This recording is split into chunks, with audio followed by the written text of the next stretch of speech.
enjoy responsibly. So dapat meron ka din kumbaga sa sarili mo. So yung budget mo dito is 20,000 pesos naman.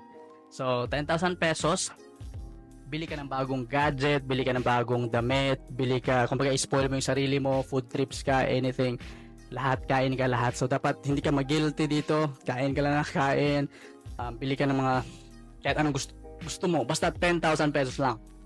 Okay? And then yung another 10,000 pesos is spend mo naman siya sa travel. Yun, kung gusto mo mag-travel, 10,000 pesos. Although maliit lang siya, pero pwede mo na siyang i-spend no, kahit saan. Gala ka lang, anywhere. For sure, hindi ka pa makaka-abroad nun. Di ba? Dito lang yon. Or pwede mo namang ipunin lang siya muna para sa future, di ba, na mga memories na gagawin mo.